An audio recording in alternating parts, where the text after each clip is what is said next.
Decision paralysis is real, and it rears its conflicted little head for small and big decisions alike, from ordering at a restaurant to choosing a career. Sometimes we wish someone could just tell us the right answer. Order the chicken piccata, become a theater major. While I'd love to be able to just tell you what you should do with your home, I can't, for legal reasons. But I can give you a whole lot of Zillow data to help you answer the big, huge life question, should I sell my home now or wait?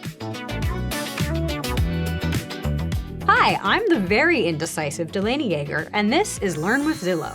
Before we weigh selling versus waiting, it helps to do a bit of research and find out if your local housing market favors buyers or sellers. If you're selling in a seller's market, you've got the upper hand. If you're selling in a buyer's market, you may have less negotiating power as a seller. Nationally, we're currently in a neutral market, which is what it sounds like. But conditions vary drastically from region to region, so we have something that can help you find out where things stand in your particular area. Zillow's Market Heat Index determines whether it's a buyer's or seller's market using a combination of user engagement on Zillow listings, the speed at which homes are selling, and how many are selling below the listing price. We've linked to it below, but be careful, she's hot! If you're in a buyer's market, that doesn't mean you shouldn't sell your house, but it does mean that you could consider waiting for the best time to list. There's often a strong season of the year to sell, regardless of your market, and it's typically in May, specifically the last 2 weeks. It's true. During those last 2 weeks of May, homes earn about 1.6% more and tend to sell much faster. Of course, if this doesn't jive with your timeline, that's a-okay. Homes sell year-round, but things do slow in the fall and winter months. Unless, fun fact, you're in Phoenix, Arizona, where November is actually the best month to sell. If you don't have one yet, a real estate agent can be a huge asset in helping you figure out all the logistical things like setting a timeline. You can search for a local pro by clicking below on Find an Agent on Zillow, yo! So now that you know what type of market you're in and we've done our big reveal about when to sell, let's go over some good reasons to sell. 1. High resale value. If you bought your home pre-pandemic, chances are its value has grown significantly. At the moment we're shooting this, national home values are 46.5% higher than they were in 2019. That is so much percent. That's only a small percent away from 50%, which, if my calculations are correct, is half.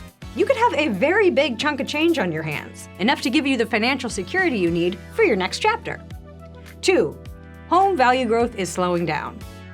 That crazy home value growth spurt I literally just mentioned is starting to ease up, which sounds like a bad thing, but it can be a good thing, because when home prices stay steady, more buyers can confidently enter the market. And as a seller, more buyers means more offers, which is a plus. Reason number 3. A surge in hidden costs. When we talk about buying and selling homes, we focus a lot on mortgages, but anyone who has ever owned knows that those variable hidden costs can sneak up on you. A Zillow analysis recently revealed that home insurance premiums have risen 38% nationally since 2019, while homeowner incomes have risen just 22% in that time. I'm on a roll with my calculations right now, so I'm gonna confidently say those two numbers are not even Stevens. But before you start placing your items into keep and donate piles, cool your jets. We've also got some reasons to wait to sell. 1, you're underwater. This is a pretty dramatic term used in the housing biz that means your home has negative equity or is worth less than what you owe on it. If this is you, it would be smart to wait until you build more equity. But if you have to move states or something like that, consider renting out your home to cover monthly costs while equity grows. Reason 2, relocation costs. Of course, if you're selling, you're also moving. And as I said before, home values have surged. While that's a good thing for a seller because ka-ching, it might not be a great thing for a seller who plans on buying their next home, which 54% of sellers do. You see, from February 2020 to February 2025, the monthly payment on a typical US home rose by 80.6%. Ideally, your sale profits would be your down payment for your next home. But unless you can put a lot down, your monthly mortgage on your next house will probably be higher than it was on this one. Or maybe you'll become a renter. But rent prices have also jumped quite a bit in that time. 33%, or nearly $500 a month to be exact. Before you decide to sell, check out the homes in your desired area to find out what your new monthly mortgage or rent would be.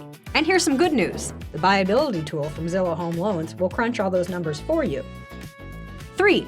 Unfinished home projects. If your home has big old projects and repairs that need tackling, you may have a harder time selling.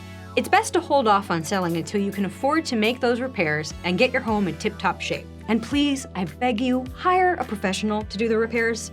Yes, YouTube is a very helpful place, but it can't turn lawyers into electricians, Dad. Speaking of pros, a real estate agent will be able to help you in all of these areas. So put Find a Great Agent on Zillow at the top of your to-do list. For more in-depth info on your local market, selling your home, and the most up-to-date housing data, we've added a ton of helpful links below. I really hope this helps you break free from any pesky decision paralysis and start feeling good about whichever way you're leaning. No matter what you decide, I guarantee it'll be the right answer. So hey, I guess I technically was able to tell you what to do after all. While I'm at it, don't become a theater major. That's coming from a former theater major. Chicken piccata is always a good choice though. And scene.